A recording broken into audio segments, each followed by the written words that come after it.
ఆధ్యాత్మికత విశేషాల కోసం సబ్స్క్రైబ్ చేయండి, లైక్ చేయండి, షేర్ చేయండి. గురుదేవ దత్త ఆడియోస్, గురుదేవ దత్త ఆడియోస్, గురుదేవ దత్త ఆడియోస్. ఓం నమ శివాయ. జ్యోతిర్లింగములలో 11వదైనటువంటి కేదారేశ్వర లింగం గురించి ఈరోజు మనం తెలుసుకుందాం. మహాత్రి పార్శ్వేచ తటే రమంతం సంపూజ్యమానం సతతం మునీంద్రైః సురాసురైర్యక్ష మహోరగాద్యైః కేదారమీశం శివమేకమీడే. ఈ శ్లోకంతో స్వామివారిని మనం నమస్కరిస్తాం. ఈ జ్యోతిర్లింగం హిమాలయ పర్వతంలో వెలిసిన లింగం. నరనారాయణులు ఇద్దరూ కూడా బదరీ క్షేత్రమునందు కఠోరమైన తపస్సు చేస్తారు. అప్పుడు స్వామివారు ప్రత్యక్షమై ఏం కావాలి అని వరం అడగగా ఇక్కడే జ్యోతిర్లింగ రూపంలో వెలసి జనులను గర్భవాస నరకం నుంచి తొలగించి ముక్తిని ప్రసాదించమని వారు కోరుకుంటారు.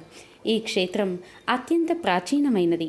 నరనారాయణులు, పంచ పాండవులు, ఉపమన్యు మహర్షి, ఆదిశంకరుల వారు ఈ దివ్య క్షేత్రాన్ని దర్శించుకున్నట్లు ఆధారాలున్నాయి. ఈ కేదారేశ్వర జ్యోతిర్లింగం లింగాకారంగా కాక పట్టక రూపంలో ఉంటుంది. స్వామిని భక్తులు తాకి అభిషేకాలు చేస్తూ ఉంటారు. కేదారమునందు ఉన్న శివలింగమును దర్శనం చేసినా, చేయడానికి వెళుతున్నప్పుడు మరణించిన మోక్షమే. కేదారేశ్వర లింగమును దర్శనం చేసేటప్పుడు ఒక నియమం ఉంటుంది. ఆ నియమంతోనే దర్శనం చేయాలి.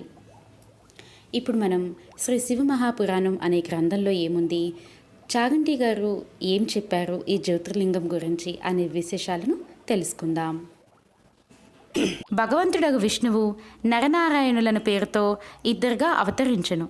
వారిద్దరూ భారతదేశం నందలి బదరికాశ్రమమున తపస్సు చేయించుండిరి. వారి ఇద్దరూ పార్థివలింగమును తయారు చేసిరి. దానిలో స్థితుడై పూజలను స్వీకరించమని భగవంతుడగు శంభుణ్ణి ప్రార్థించిరి. శివుడు భక్తాధీనుడు కనుక వారు చేయి పూజలను గ్రహించుటకై ఆ ప్రభువు పార్థివ శివలింగమునందు వచ్చి చేరెను. వారు పార్థివలింగమును పూజించుచుండిరి. అనేక దినములు గడిచిపోయెను. ఒకనాడు శివుడు ప్రసన్నుడై, నేను మీ ఆరాధన చేత సంతుష్టుడనైతిని. మీ ఇద్దరు వరములను కోరుకొనుడు అని పలికెను. అప్పుడు మహేశ్వరుడు ఇట్లా పలుకగా, నరనారాయణులు ప్రజలకు హితము చేయని ఉద్దేశముతో ఇట్లా ప్రార్థించిరి. దేవేశ్వర, మీరు ప్రసన్నులైనచో, మాకు వరములు ఇవ్వదలచినచో, మీరు స్వస్వరూపులయ్యి ప్రజలను గ్రహించుచు ఇక్కడనే నిలిచిపోవుడు. ఆ బంధువులు ఇద్దరూ ఇట్లు ప్రార్థించగా, కళ్యాణప్రదుడగు మహేశ్వరుడు హిమాలయములందలి కేదార తీర్థమునందు స్వయముగా జ్యోతిర్లింగ రూపమున వెలిసెను. ఆ ఇరువురి చేత ఆ స్వామి పూజింపబడెను. ఆ దేవదేవుడు దుఃఖమును భయమును నశింపచేసి ప్రజలకు ఉపకారం వనరించును. భక్తులకు దర్శనం ఒసుగుటకు స్వయముగా కేదారేశ్వరుడని పేరుతో ప్రసిద్ధి చెంది అచ్చటనే నివసించెను. తన్ను దర్శించి పూజించు భక్తులకు సదా వారు కోరిన వస్తువులను ప్రసాదించును. ఆ దినము నుండి భక్తి భావముతో కేదారేశ్వరుని పూజించిన వారికి స్వప్నమునందు కూడా దుఃఖములు కలుగవు. భగవంతుడగు శివభక్తుడు శివలింగ సమీపమున శివరూపమున అంకిత భావముతో వలయము అంటే కంకణం అంటండి వలయము సమర్పించినచో అట్టివాడు వలయముతో కూడిన స్వరూప దర్శనము పొంది సకల పాపముల నుండి ముక్తుడగును. అంటే గాజు అండి. ఆ కంకణంలో నుండి స్వామివారిని దర్శించి ఆ కంకణాన్ని స్వామివారికే అంకితం అక్కడ ఇచ్చేసి రావాలన్నమాట.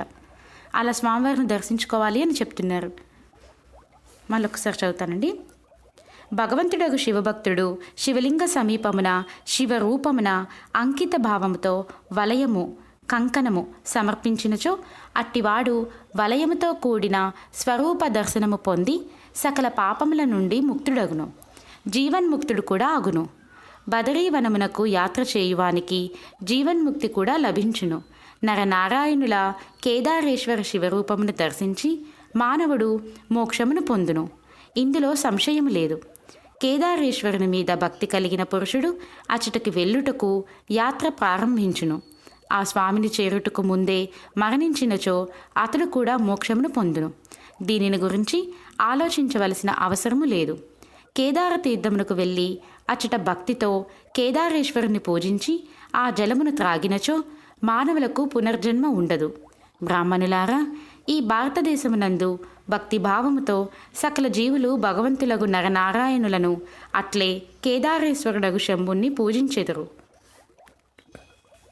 ఇదంతా శివమహాపురాణంలోదండి. ఇప్పుడు మనం ఈ విషయం గురించి చాగంటి గారు ఏం చెప్పారో తెలుసుకుందాం. కేదార్నాథ్ శివలింగము హిమాలయ పర్వతములు సముద్ర మట్టమునకు కొన్ని వేల అడుగుల ఎత్తులో ఉన్నాయి. కేదారం వెళ్ళడానికి దారి కొన్ని నెలలు మాత్రమే వీలుబడి చేయబడుతుంది. రాత్రి 9 దాటితే ఆ మార్గ ప్రాంతంలో కరెంటు తీసివేస్తారు. అక్కడి కాటేజీలలో ఆ చీకట్లలోనే పడుకోవాలి. అక్కడ ప్రయాణం చేయాలంటే పాదాచార్యే వెళ్ళాలి. మంచు హోరుమని వానలా పడుతోంది. పైనుంచి కిందకి చూశారంటే కళ్ళు తిరిగిపోతాయి. ఇటు నుంచి రుద్రప్రయాగ, అటు నుంచి దేవప్రయాగ రెండూ వెళ్ళి కలుస్తాయి. ఇక్కడ గంగానది, బదరీలో అలకనందా నది. ఆ నదులు పెద్దగా ధ్వనులు చేస్తూ ఉంటాయి. పర్వతముల మీద నుండి ఎన్నో జలపాతములు పడిపోతూ ఉంటాయి. సాధారణంగా ఆ మార్గంలో నడిచే వాళ్ళు తక్కువ. డోలీలలో వెళ్ళాలి, లేకపోతే గుర్రముల మీద కూర్చుని వెళ్ళాలి. గుర్రం ఒక్కసారి జారిందంటే ఇక ఆ గుర్రం మీద కూర్చున్న వాడిని వెతకవలసిన అవసరం ఉండదు. అలా జారితే వాడు కొన్ని వేల అడుగుల నుండి కింద పడిపోతాడు. శరీరం చిన్నాభిన్నమైపోతుంది. యాత్రలో ఎన్ని కష్టములు ఉన్నప్పటికీ కేదార్నాథ్ యాత్ర వెళ్ళి తీరవలసిన యాత్ర. ఇన్ని వేల అడుగులు పైకి ఎక్కిన తర్వాత స్వామి దేవలం కనబడుతుంది.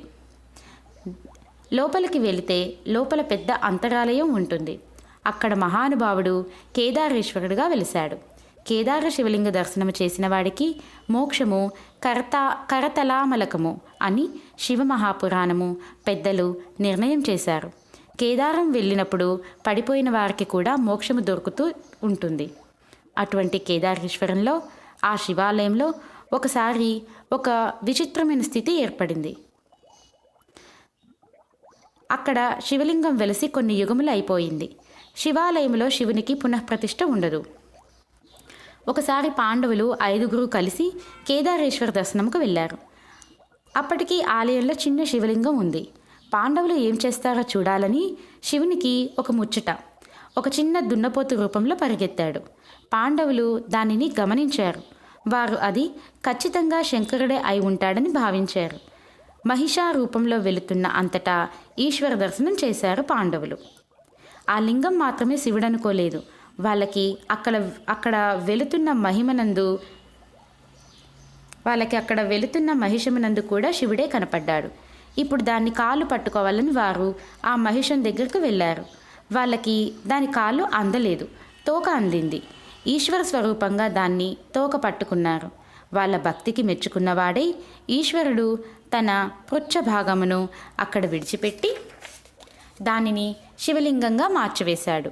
అదే ఇప్పుడు మనందరం దర్శనం చేస్తున్న కేదారలింగం.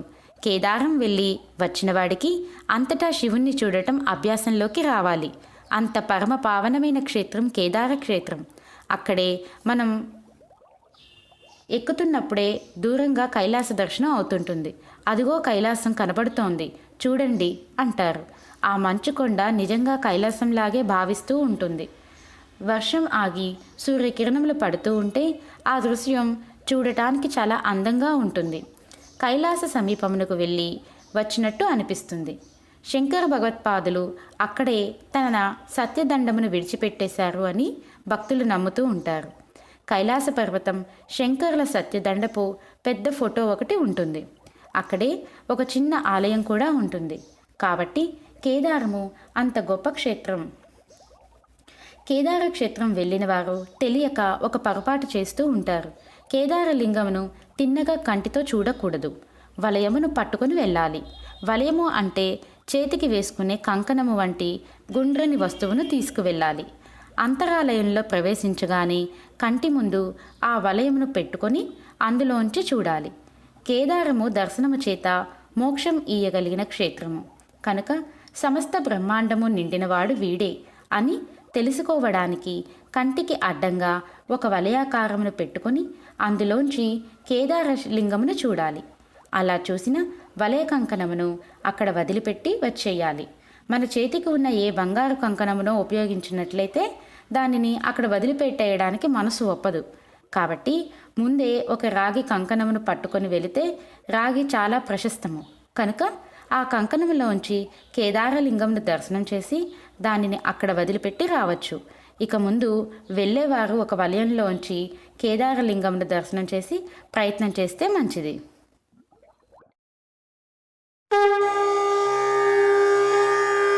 ఆధ్యాత్మికత విశేషాల కోసం సబ్స్క్రైబ్ చేయండి, లైక్ చేయండి, షేర్ చేయండి. గురుదేవ దత్త ఆడియోస్.